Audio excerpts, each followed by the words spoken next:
and welcome. You're tuning in to Unbreakable Hope with me, your host, Jessica Rose. This podcast is all about seeking the light. In each episode, we chat with someone who has either overcome the darkness or who is actively spreading light within their own community.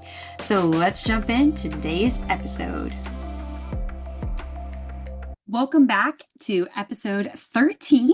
If you missed my notifications, this episode is going to be a solo episode where I'm going to be answering your questions. So for those who sent in questions, thank you so much. You are helping make this episode possible. And I'm so excited as the year is coming to an end.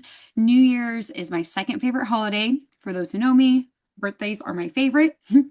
And I'm really thrilled to be able to be kicking off into a great new year. And I hope you're feeling the same way. So without hesitation, I've got some really great questions that have come in. So I'm going to jump right in and answer your questions. First, you've lived at the intersection of service, advocacy, and personal hardship. So what does unbreakable hope actually mean to you on the days it feels hardest to hold on to?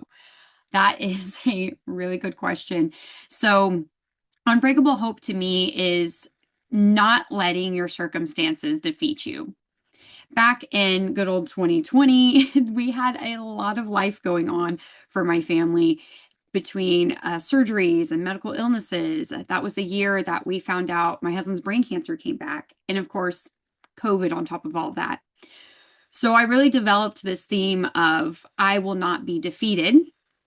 Right before COVID had actually broke out, my husband's mother had a bad fall and was in the emergency room. So my husband caught the first flight out to go down there, which left me here to handle the home. His son lived with us, but then also we had a contract that we were working on to improve the baseball fields that our son was playing on. We really wanted him to have good quality fields, but that kind of left it to just be me and left me with a lot of other household things going on, like our TV went out, our attic door had been broken. So I just remember really embracing that year as I will not be defeated.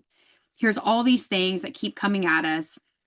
Then COVID, then we found out my husband had brain cancer, and so on and so on and so on. So we went through so much that year, and I just really thought is that the more life throws at you, the more we are sucked into the darkness, the more it just completely overwhelms us. So to me, unbreakable hope is that sense of I've been in a place in my life where I thought this would break me, or I thought I couldn't get through whatever this is, but I did it anyway. And there's many times along our life where we feel that same way, or we think that same way. And we're much stronger than we think we are. And sometimes that strength doesn't come out until it has to. So moments in your life where you're feeling like you just can't give anymore, right?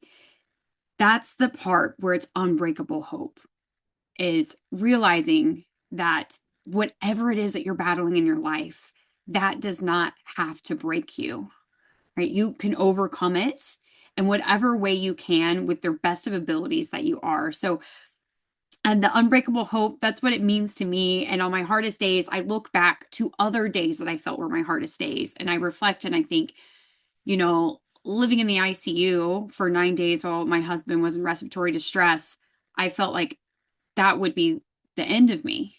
I felt like if my husband died that moment, that would be the end of me. And every day I ugly cried in the healing garden to God and thought, I have to have the strength to make it through. I can't let this defeat me. So when I have a hard day now, I look back to days like that where I think, gosh, I thought that day was hard and I made it through. So whatever comes your way, think back to all the times that you've been able to make it through. And I think that will encourage you that you are unbreakable and that you can make it through whatever life throws your way, because life isn't easy by any means. I think we can all agree with that.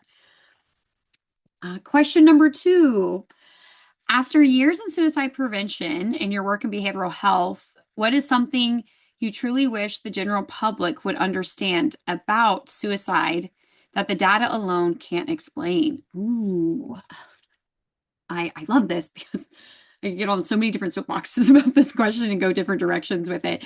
But I think one of the The biggest things, if I could just say the simplest, really breaking it down to the simplest, is be a human to other humans. That's something the data isn't going to show, right? Through my research and when I did a mortality review of the deaths we lost in the Oklahoma Army National Guard, there was one thing connecting everyone together. Now, there's a lot of research that shows it's a combination of things, right? Ultimately, you feel so overwhelmed and you're in so much emotional pain that you would rather be dead than alive. That's ultimately the simplicity, I guess you could say, of suicide. But all these deaths in my research, the one thing that they had in common was loss of or fear of loss of a significant relationship. And what happens is we go through our daily lives and we only know the battles that we wake up to, right? We don't know the battles of other people.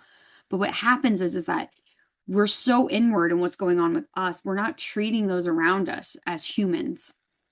So sometimes it just takes that little bit to completely derail someone's day. Or we think about the last time someone held the door open for you. Can you imagine that? Can you imagine the last time someone didn't hold the door open to you? And that feeling that comes with those, right? My husband's in a wheelchair, so I know what it's like with a husband who can only use one arm. He can't operate his own wheelchair. I've got to spin him around because most transitions are large and I can't just smoothly roll him over it. I have to open the door, hold the door open, sometimes with my foot, try and then pull him in. But when someone who is in the vicinity, that could take the simple act to hold that door for a second, that fills my cup. But when I have people who will see me coming and let go of the door, that drains me. It makes me want to question humanity. And being completely transparent, I get really pissed off. Where I'm like, are you kidding me? You couldn't hold the door for like one more minute, right?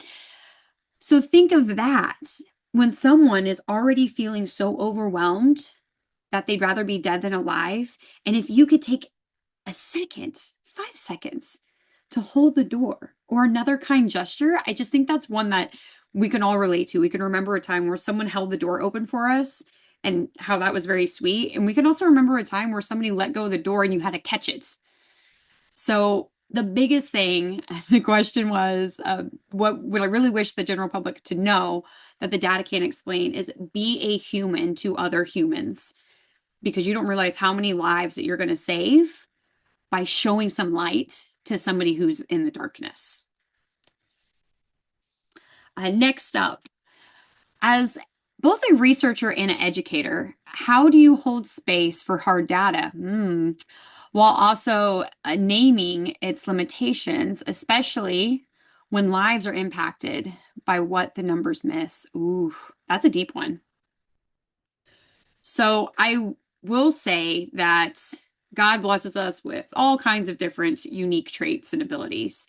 And for me, the first time I did a mortality review and I was going through all of the case files to include photographs of the crime scene and all that, I say I'm blessed with a strong stomach. So I could stomach it, but finding the processing to say this was someone's life.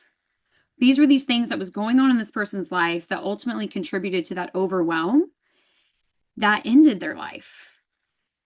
And that's what gets hard for me is what respect and what purpose have we brought to that person? And that was when I did my first mortality review, that was really my goal after I started it. Now, my goal when I first started it was as a researcher.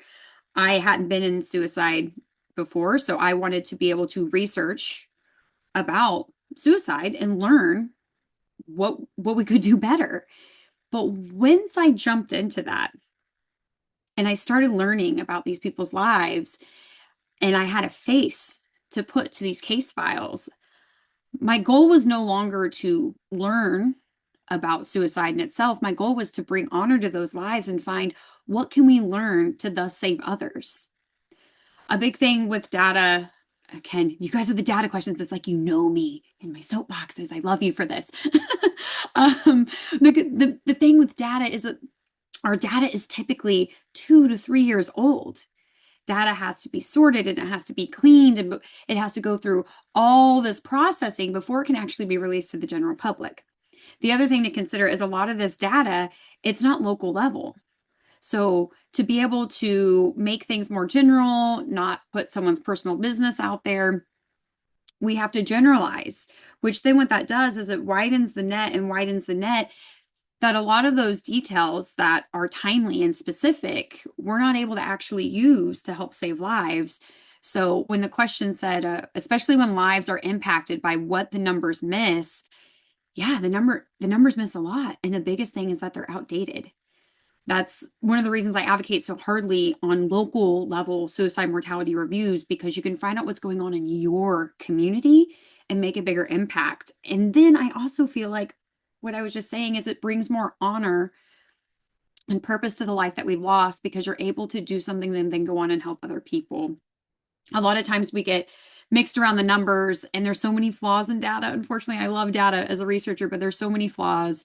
And another soapbox would be is what the numbers miss. It's how we present the data and how we interpret it. So one of my biggest soapboxes, and I'll try not to spend the whole episode on this, is our death data and what we rule as suicide and what we rule an accident. Why we rule things the way we rule them. So a lot of times drug overdoses are ruled as accidents. And the general consensus is that was a note left when there's less than 25% of gunshot wounds to the head, according to a Harvard study, left a note. So if we're only focusing on this set of numbers that are what I like to say ruled as suicide versus the other set of numbers, which are likely suicide, we're actually zeroing in our prevention efforts and putting all of our funding, and we're missing this whole other section of deaths that we could be saving if we opened things up and looked at all of them as well. So while we're putting all of our funding into gun locks, for example, we're missing all those people who another deadly means is drugs.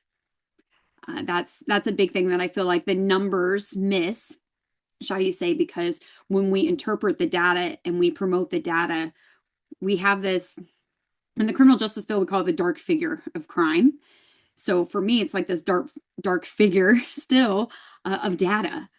So if we're interpreting it one way and promoting it one way, we're missing this dark figure over here that still is resulting in death that is caused from overwhelming pain. Right? Again, I could get on a whole soapbox for this. That's not what this episode is about. I want to get to all of your questions. So if you want to know more, definitely let me know. Comment, message me. I would love to talk more about that. Maybe I'll do a whole episode on it. But we have more questions. So here we go. As a Marine Corps veteran and advocating for service members and their families for a long time, what's one change you believe would make the biggest impact on veteran mental health right now? Ooh, one change. If I could pick one change, I think the biggest change would be including support systems. So one thing that I feel like we do across the board is we hide behind HIPAA so much that to a detriment.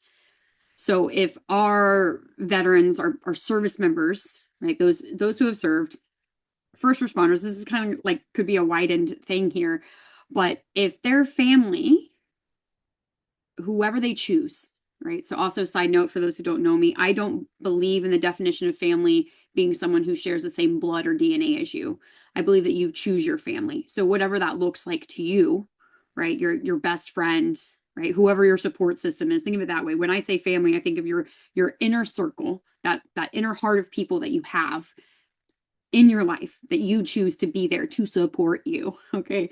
So that definition in your head for families, right?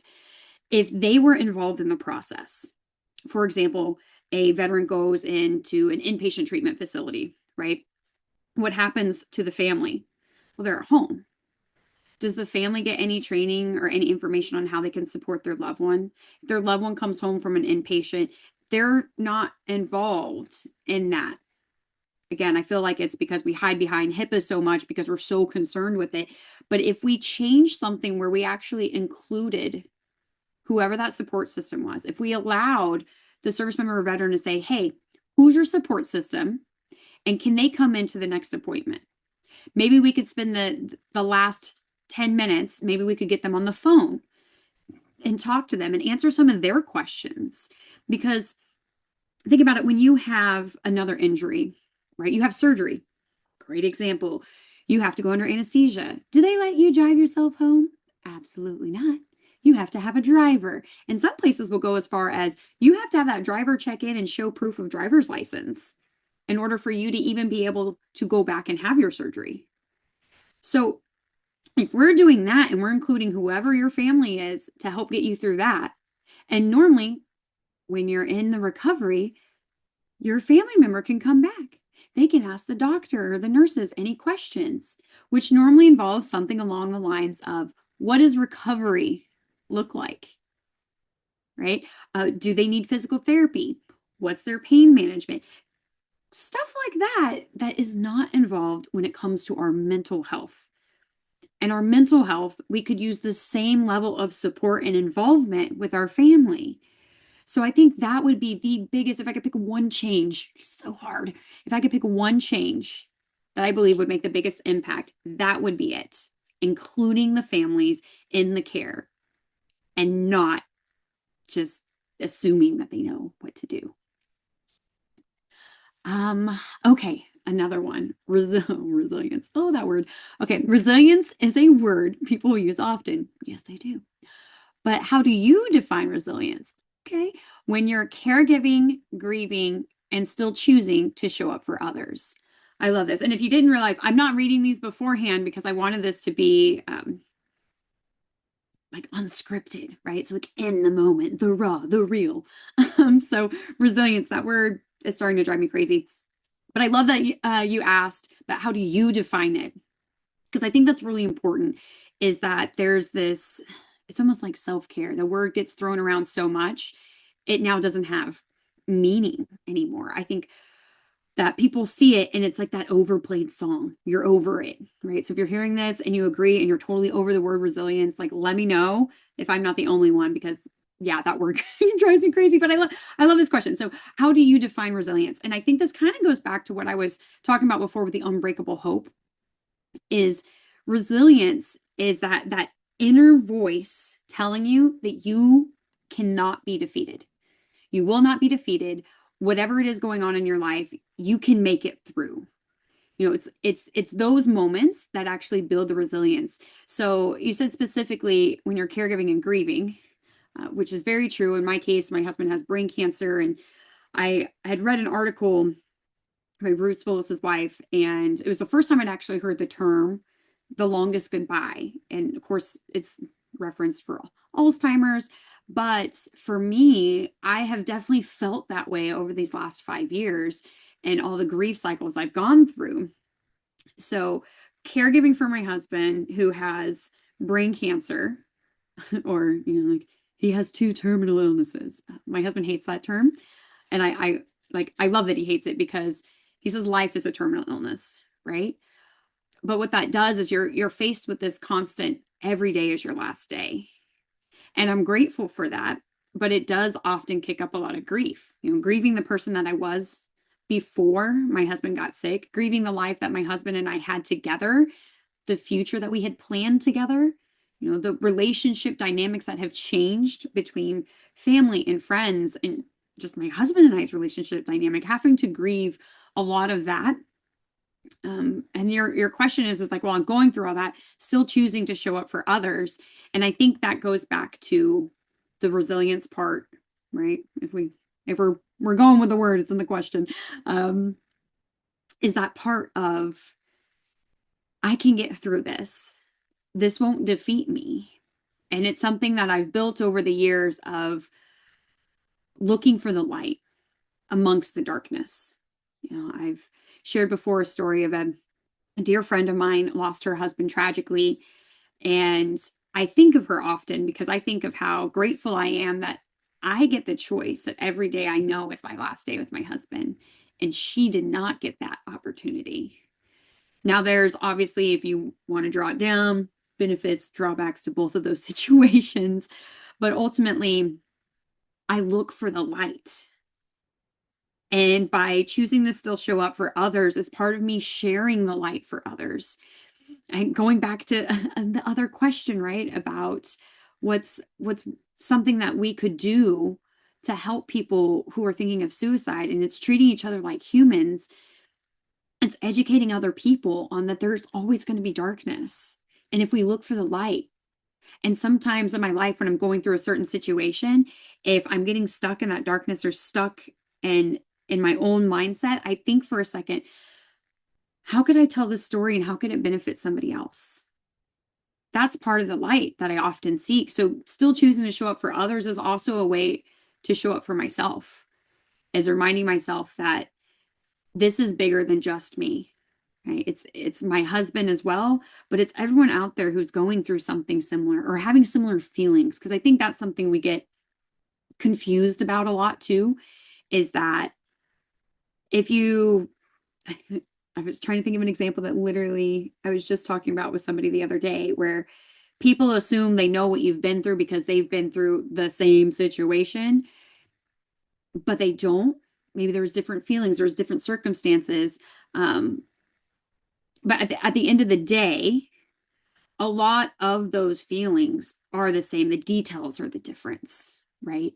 So when it comes to grieving and losing somebody, a lot of us know what that feels like, but it may not be your husband that you've lost. It may not be a human that you've lost. There's that comparison too. When people lose pets, that's grief is still grief. You still have that feeling of loss. So by showing up for others and by being focused on the light and connecting with other people where they're at in their darkness, my hope is that by talking about this, talking about all these taboo topics, that it's actually bringing light to them and helping other people, which I think thus helps me. My husband used to say, no one ever does anything unless it benefits them. And I said, well, I love helping other people. He says, yeah, because you love how it makes you feel. And I'm not going to lie, that kind of broke me in that moment. I wanted to completely not agree with my husband. The usual, like, nah. But then I thought about it. I was like, oh my God. Like, I mean, yeah, I love how I feel when I help other people. So maybe that's you too, is that you don't like to do things for yourself, but you love to do things for other people. And if that helps get you out of your darkness as service to others, then I definitely say go for it. So as far as resilience, it's that instinct inside of you that helps you get through the hard thing, whatever that is, whatever you tell yourself. It's the step that you keep taking, even though every step is hard and painful in that moment, right? That's what resilience is to me. Another good question here. What brings the creativity out of you without fail? And how does it make you feel? I think my biggest creativity, a lot comes from movies and music. I get that from my parents. My mom was a big music person, my dad, a big movies person. So I have a playlist for everything. And if I'm wanting to be creative, then I put on a playlist for that. And I get in the mood, I get in the energy. Or a movie. There's actually research that shows listening to the same playlist, right? Or watching the same movie, you know what's coming. That's why everyone typically goes back to the songs that they listened to in high school. Those were a lot of your developmental years where you're trying to find out who you are and yourself. So we connect to those and we will remember every word of those songs, but not where we left our keys or our phone, right? If you cannot relate to that, I don't think we can be friends. But when it comes to creativity, really relying on those feelings that some of those songs spark and ignite in me, or the movies, those feelings that really ignite and get me pumped and get me energized. And yes, I love how it makes me feel. It's your question. How does it make you feel? It feels great. I love being able to be creative and whatever that looks like and feels like in the moment. I'm a collector of hobbies. So I did a little bit of everything. But for me, when I feel creative, it's things like creating the courses, working on my scrapbook, creating a vision board, creating a new product for you guys in my store. Like I just love the feeling of what I can use my energy in that other part of my brain, the very opposite of the researcher part of my brain, and get things moving and just this beautiful art and being able to finish it and say, look, this is something I created. This is something I crafted and made. And that's just a really good feeling. If you don't have a creative hobby, I highly encourage you trying different things, finding what really fuels your creativity. So thank you so much for that question because that's exciting. I love it. And I love how being creative makes me feel, and I hope others do as well. Okay, you've endured multiple surgeries, and extreme physical challenges, including when you pushed your husband through a full marathon. What is it that keeps you moving forward when stopping would be so much easier? Oh, okay. I like the perspective there. I I think it just kind of it goes back to where I said before about the I will not be defeated. There's many times in my life where I can contribute this to my mother. My both my parents were active duty in the Air Force, and my dad practically lived in Saudi Arabia my whole life during Desert Shield and Storm. And my mom was basically a single mom of three of us. But my mom never stopped. And I say that in a way like I wish I could have seen my mom do more things for herself and take care of herself. But at the same time, my mom taught me a lesson by showing me that nothing can defeat you unless you truly let it. So I love that you had in there what keeps you moving forward when stopping would be so much easier, because I actually don't feel like stopping would be easier. I feel like to me, I would lose a part of myself. One of my surgeries, I've had quite a few, and every knee surgery I had, I always told myself, I'm going to end up back in heels. I'm going to end up back in heels. I loved modeling. It was something I did as a kid. And I love the feeling and the beautiful look of a stiletto, beautiful heels. And I've had some comments, some negative comments made to me about wearing heels all the time. And I thought, you don't know what I've been through. This was one of the things that motivated me to recover is I'm going to get back in high heels, no matter what it takes. And it took a lot, many of times. And there was one moment after one of my mini surgeries where I thought, that's it.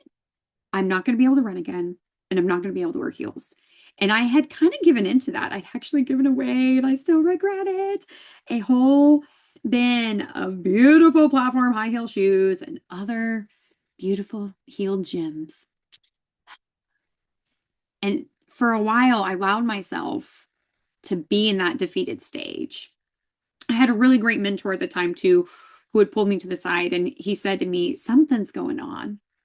Like I can tell your energy's level. You feel like I can feel like you've given up. And I remember thinking in that moment, like, yeah, I did. And what's wrong with that? But I love that he pulled me back to center and was like, that's not what you really want to do. And I thought, no, it's just hard in this moment. So sometimes having those people to remind you to keep pushing, right? You got this. It took me over 2.5 years to get the use of my leg back. And it still, to this day, it takes a lot of dedication and a lot of work to be able to keep moving. So when I think of it, yeah, enduring multiple surgeries, extreme physical challenges, and pushing my husband through the full marathon, that was something that was absolutely crazy. And I did it. It started out as kind of a joke. And then once we wrote it on the vision board, it had to come true. But I looked at it as a way that it gave me something to push for, gave me something to train for. It gave my husband something to look forward to and train for. It was the encouragement, bought him running shoes. Yes, my husband's in a wheelchair, in case you forgot that. But we bought him new running shoes. I got a new pair, he got a new pair. And the deal is if I push you through this whole marathon, you have to be able to walk across that finish line. You have to stand up. Because I feel like we need something to look forward to, something to work towards, whether it being, you know, 2 weeks before my knee surgery, and my mom and I going to Dillard's because the heels were on sale and buying 4 new pairs of high heels, and me saying, yes, I know they're about to be in the box, but I will wear those one day.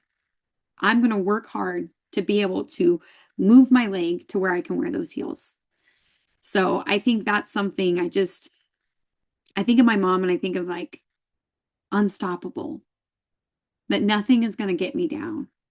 And if I feel down, I make sure that I have a support system. I have people in my fortress that are going to come to me and say, "Hey, what's going on?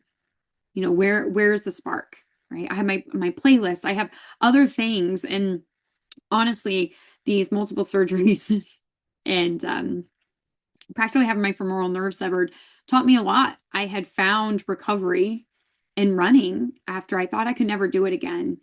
And then I couldn't do it, physically dragging my leg.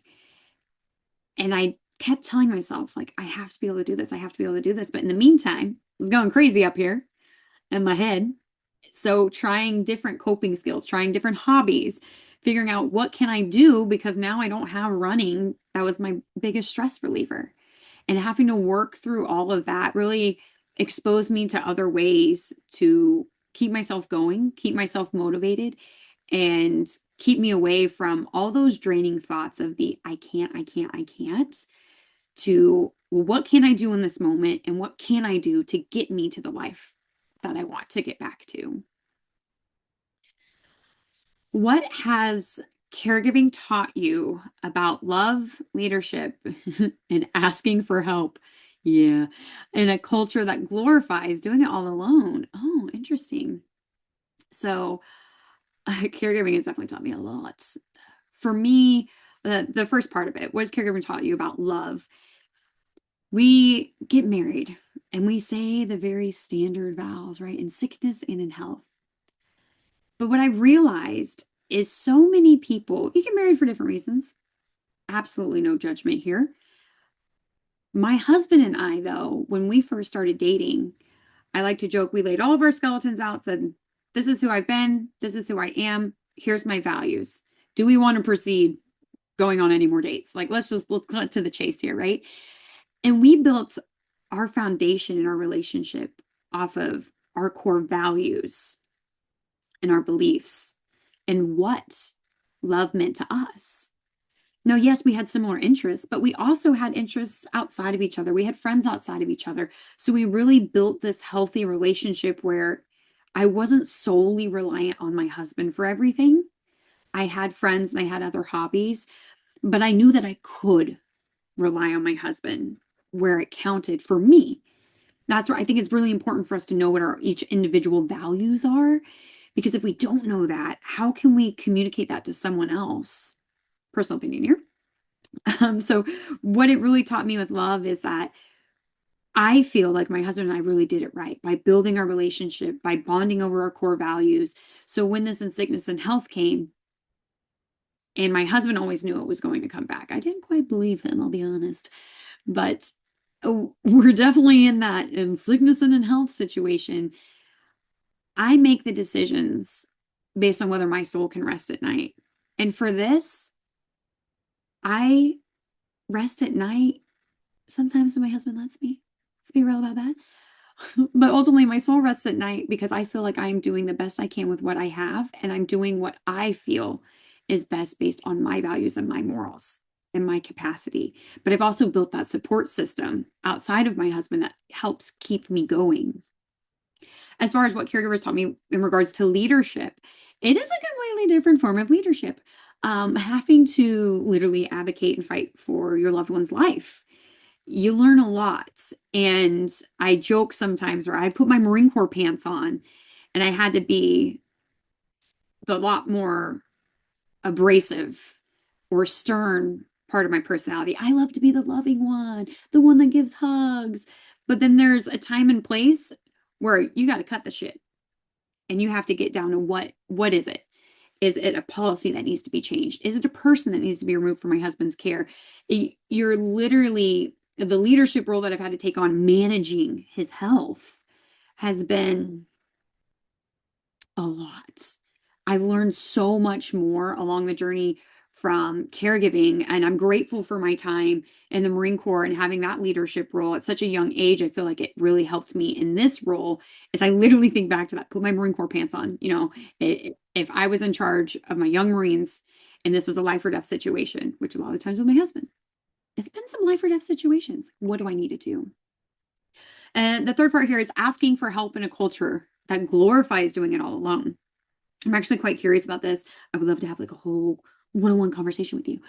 Um, I do feel like asking for help is hard, but actually accepting the help, I think that it's like a two-for thing, right? Is if you ask for someone to help you, you have to be willing to actually accept the help that they're giving you. And I find it's something that I've had to work on balance is, I have caregivers coming into the home to help me, and sometimes I feel like, oh, here, let me help you help me. Well, it's like, no, I literally have you coming in and you're getting paid to help me do these things so I can do these other things. Right. So sometimes trying to find that balance of like, I'm asking for help, but actually accepting the help. I love the part that you put in here, though. I'm very curious. The culture that glorifies doing it all alone. I hope that you are not feeling that from me. I don't feel like I do it alone. And if anyone feels that way, I am happy to share like all the people I have helping me, from assistants to my besties to my parents being so absolutely wonderful, my amazing caregiver support team right now. You have to have help doing it. And if you feel like somebody is promoting that they are a one woman show and whatever they're doing, or one man show, whatever the case may be, is that I truly, truly, truly believe that you cannot do anything alone in this world, because that's not how we were built. That's not how we were created, to be alone and do everything alone. There are definitely times where it may feel easier to just do it yourself, or maybe you've been let down and you can only rely on yourself. I think that's a huge, huge piece too. But I don't think it glorifying doing it all alone. Like, no, we all need to help each other. We all need help in this world, because this world is crazy and it will get to you if you let it. But I think that's huge, is asking for the help, actually receiving the help. And two very different things, but I've definitely learned along the road that balance of asking for it, receiving it, knowing when it's not the right help for you, trying to adjust. It's all learning. I've learned so much being a caregiver, and I'm hoping that I'm sharing that experience so others can learn from the things that my husband and I have had to go through. Another question, I think we have just a few left. You've built programs, you've trained leaders, and you've influenced policies. But what moment outside of awards or titles reminded you why this work truly matters? Oh, yes, I've definitely done a lot. I've worked on a lot of amazing projects, but as far as outside the awards, outside the titles and all that, my why, gosh, it's the one. It's the one. Like, it's one person sending me a message on Instagram saying, hey, I have felt alone and your post resonated with me. It's that kind of stuff. I mean, I get to do a lot of really cool stuff that I don't typically talk about on my social media, which I love. Don't get me wrong. I love the nerdy research and the policy and all that stuff. I think it's so fun. And being able to have like the physical thing in your hand that you can be like, I created this. I'm the reason this exists. Like, this is so awesome. But the part about the social media and the part about the podcast is the one. It's each one of you, when you listen, if something resonates with you, liking it, sharing it, it's sending me the messages from someone I've never met before saying, hey, thank you for seeing me and recognizing me. That's what truly matters to me. That's my why. So on those days where I'm feeling a bit defeated or I can't get something quite to work, going back to that and thinking like, hey, this person sent me a message saying that this, to me, this small thing that I did completely changed their life. Like, that's my why right there. There's no award that can replace that individual's life being changed. And I think that's just, yeah, of all the things I've done, it's those one-to-one connections that that's my why. That's what I'm most proud of. And that's what I feel like truly, truly matters. Oh, last question here. Oh my goodness. Okay. If someone listening right now feels exhausted, broken, or unsure that they can keep going, what do you want them to hear from you in this moment?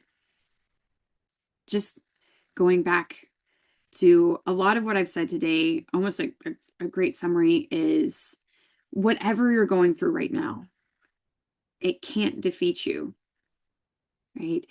Take your moments, whatever that looks like for you. If you're going through something hard, acknowledge it. It is okay to say, this sucks. Life sucks. I feel this is unfair.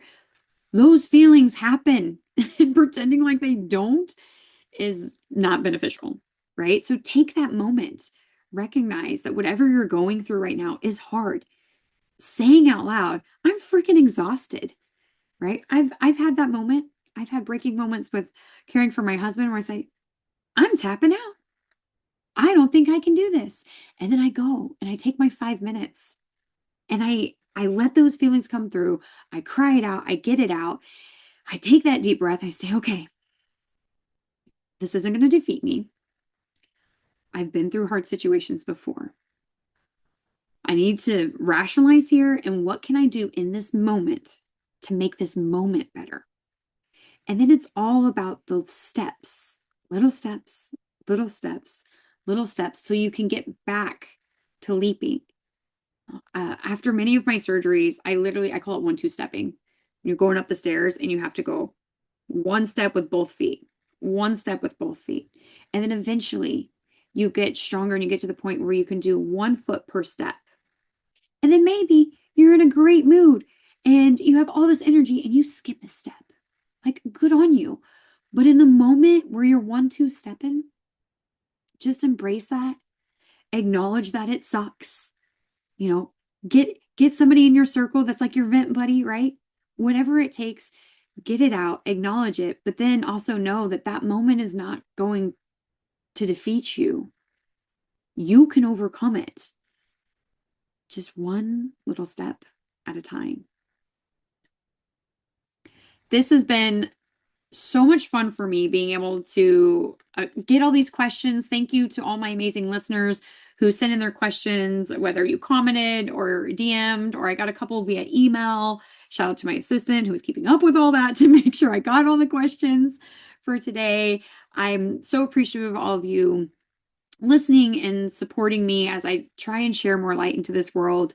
So thank you for subscribing and sharing. Thank you to all of my guests this season.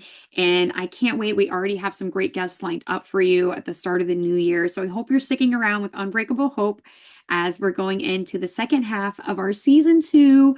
And I can't wait to share more of these inspiring stories, what people have gone through, and what people are doing, even though they've gone through things in their life, right? I hope this inspires you. I hope it resonates with you. And again, thank you so much for your time and listening and supporting Unbreakable Hope and myself, JessicaRose. Thank you, listeners, for tuning in. If you found this episode inspiring, please share it with someone you never know who needs more light in their life. May this serve as a reminder that there's always darkness in the world. Do not let it consume you. Always seek the light. Please take a moment to do the good old subscribe, rate, and review. Your support means so much to me, and it helps me spread more light and love. Until next time, be kind, be loving, be human, and don't ever let anyone steal your hope.